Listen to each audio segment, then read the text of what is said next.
Hello everyone, myself Mehtar Ahmed. Today I am going to give presentation on understanding migraine pathophysiological mechanism and modern therapeutics under the guidance of Harshada ma'am.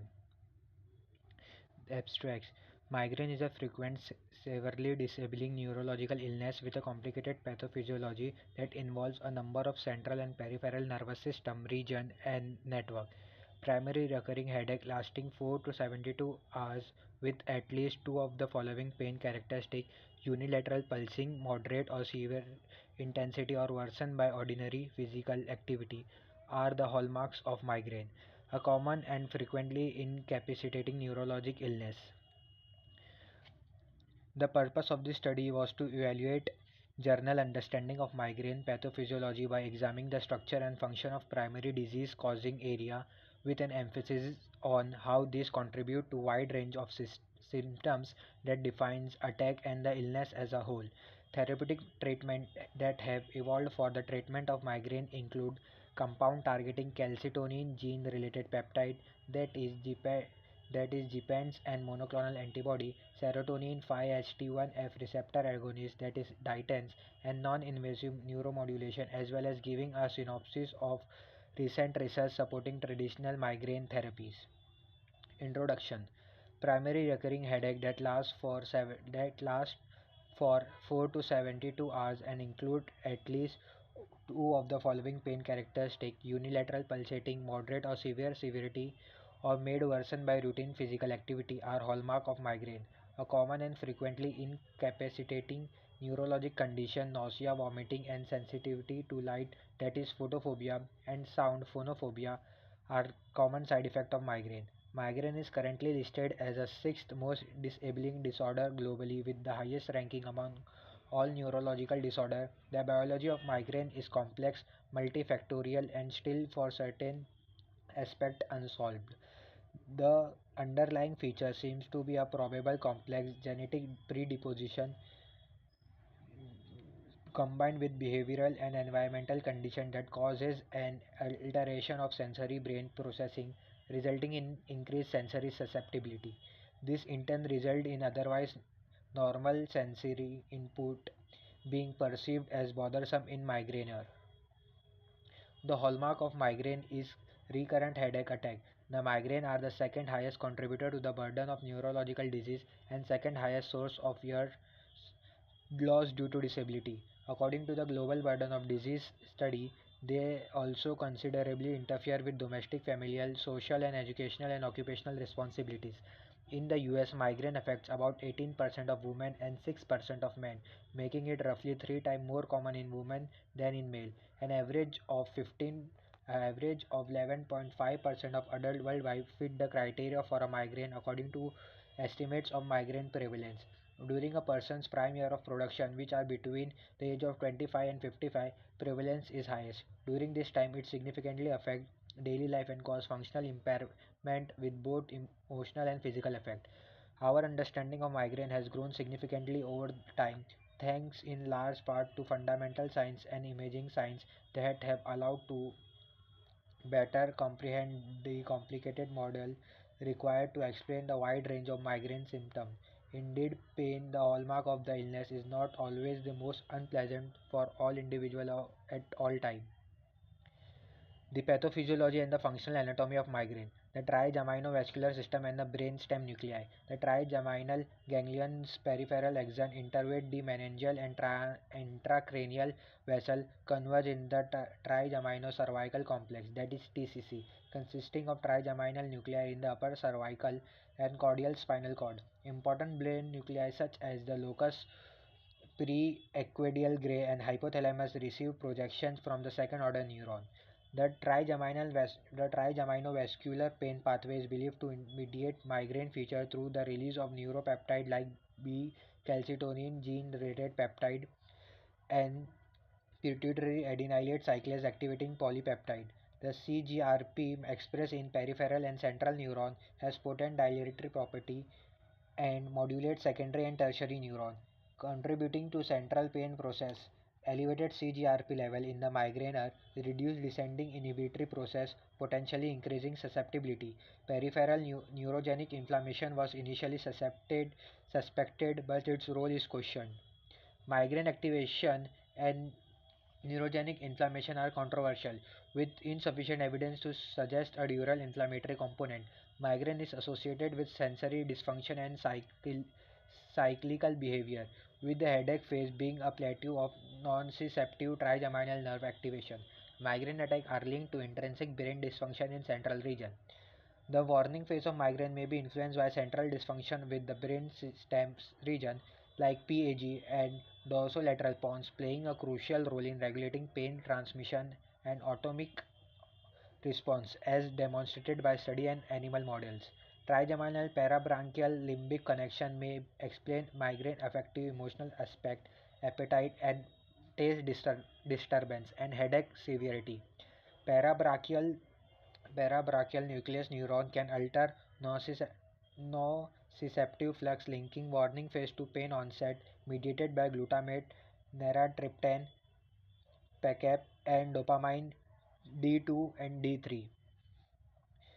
It is interesting to note that neurophysiological and neuroimaging research indicates that brainstem activation appears to be most noticeable 24 hours before the headache starts and then decrease during the attack. This image shows how the trigeminal is uh, is work under the migraine condition. The hypothalamus, due to its ability to promote pain and premonitory signs including yawning, thirst, polyuria, the hypothalamus is essential for the onset of migraines. This allow the role is confirmed by functional neuroimaging during spontaneous and nitroglycerin triggered attack. Up to 48 hours before the beginning of pain, the premonitory phase of migraine has been observed to have altered hypothalamic brainstem connection with the dorsal rostral pons and spinal trigeminal nuclei. Change in hypothalamic connection with the spinal trigeminal nucleus and cortical region have been connected to the development of chronic migraine in recent functional of MRI investigation. The hypothalamus, which is structurally linked to the thalamus, trigeminal vascular system, and systemic and parasystemic brainstem neuron, modulate nociceptive and autonomic control in migraine. Stress activates the kappa opioid receptor on tuber infundibular dopaminergic neuron, which increases prolactin and sensitive trigeminal afferents, especially in female. The hypothalamus contains chemosensitive neuron that sense metabolic change, potentially tipping the brain into a migraine attack when activated. Etiology: the migraine attack may be triggered by any of the following, such as hormone fluctuation brought on by a woman's menstrual cycle or while taking a birth control pill, alteration in sleep habit not including getting not enough sleep, meal not eaten, consuming alcoholic beverage, light illumination or loud sound, cosmetic or fragrance, stress and anxiety. There are several foods that can also cause migraine. Typical ones are nitrate containing meat such as salami, hot dog, bacon and cured meat. Tyramine containing food includes smoked salmon, chicken liver, aged cheese, red wine, fig and certain beans. Monosodium glutamate containing food, pickled, marinated, fermented or processed food, onions, fruits such as avocado, banana, citrus fruit, chocolate. Clinical manifestation of migraine. Migraine come in several varieties. The two most prevalent types are migraine without aura, sometimes called as common migraine or migraine with aura, often called as classic migraine. This diagram shows the systemic representation, the stages of the migraine episode, how the migraine starts and initiates and terminates. In the prodrome phase lasts for few hours to 2 days. Aura phase starts. Aura phase remains for 5 to 60 minutes. Headache phase remains for 4 to 72 hours, and postdrome phase remains and terminated at 24 to 48 hours. Novel treatment in migraine. Acute treatment. Triptan. Triptans, which binds to serotonin 5-HT1F and CGRP receptor, are the part of this class. This medication can be combined with NSAID to prolong treatment and reduce side effects. However, there are gender-related difference in triptan tolerability, with women showing higher side events and headache recurrence rates. Triptans are used to treat migraine discomfort but should not be given during prodrome or aura. Rizatriptan is the most effective, while almotriptan balance tolerance and efficacy. Sumatriptan provide immediate relief. Zomig has low cost. Almogren offer long-term pain relief. Depends. Depend are small molecule CGRP receptor antagonists intended for acute migraine therapy. Six original Depend were created, however, two were abandoned owing to liver toxicity, oral availability, or commercial concern. Ubro Gepant and Rimegepant are novel oral Gepant. They have received FDA approval for acute migraine therapy following phase 3 trial. Ubrogepant is approved in 50 and 10 mg dose, while Rimegepant is available in 75 mg oro dispersal form. Preliminary data support the effectiveness of Zavegepant nasal spray, a non-oral Gepant. Gepant do not cause drug overuse headache and may be taken numerous times during an assault with good effectiveness rate. However, caution is suggested in real-world application. Metabotropic and inotropic glutamate receptor may be useful target for migraine therapy, but adverse event concern must be addressed. NMDA, AMPA, IGLU R5, and mGlu R5 receptor antagonists have been shown to reduce migraine, but their efficacy is lower than sumatriptan and they have visual side effects. Preventive treatment. Migraine prevention is indicated for those who have headache at least twice a month, who abuse medicine, or who have low quality of life. Traditional preventive medications such as beta blocker, anticonvulsant, tricyclic antidepressant, and calcium channel modulator may have poor tolerability and compliance. Monoclonal antibody against the CGRP peptide or its canonical receptor are often employed in clinical practice and treatment guidelines. These medications have demonstrated efficacy in phase 3 trials with simple dosing, a faster onset of action, and mild to moderate adverse effect. The European Headache Federation recommends CGRP monoclonal antibody as a first line treatment. Conclusion of this presentation. Migraine is a common and troublesome neurological illness characterized by recurring severe headache that are frequently accompanied by sensory and autonomic system.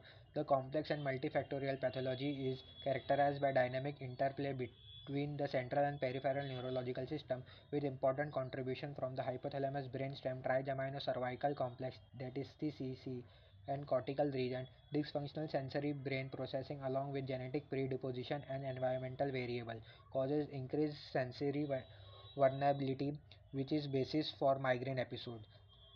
Recent migraine pathophysiology study highlight neuropeptide like CGRP and PACAP, which contribute to central sensitization and pain transmission, with neurogenic inflammation and altered brainstem activity playing significant role.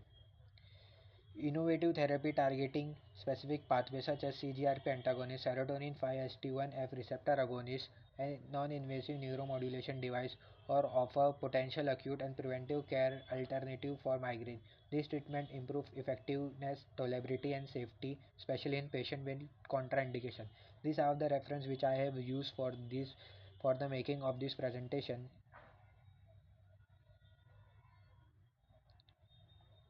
Thank you.